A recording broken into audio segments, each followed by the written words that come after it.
Hi everyone. இந்த வீடியோவில் என்ன பார்க்க போறோம்னா, இந்த மாதிரி பிளவுஸ்ல கீழே பார்டர்ல தைக்கிறதுக்கு ஸ்பேஸ் ரொம்ப கம்மியா இருந்தா இதை எப்படி ஃபினிஷ் பண்ணுங்கிறத இந்த வீடியோல பார்க்கலாம்.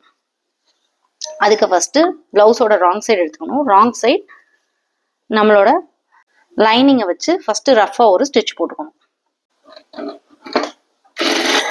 இப்போ 1/2 இன்ச்ல ஸ்டிச்சஸ் போட்டு எடுத்திருக்கேன். நெக்ஸ்ட் என்ன பண்ணணும்னா, இந்த மாதிரி 1.5 இன்ச் ஸ்ட்ரிப் எடுத்துக்கணும். ஸ்ட்ரிப் எடுத்துட்டு இதை நம்மளோட பிளவுஸோட ரைட் சைடில் வச்சு ஸ்டிச் பண்ண ஸ்டார்ட் பண்ணணும். 1/2 இன்ச்சில் ஏற்கனவே 1/2 இன்ச் ஸ்டிச் பண்ணியிருக்கோம்ல, அதே மாதிரி இதையும் அட்டாச் பண்ணுறோம்.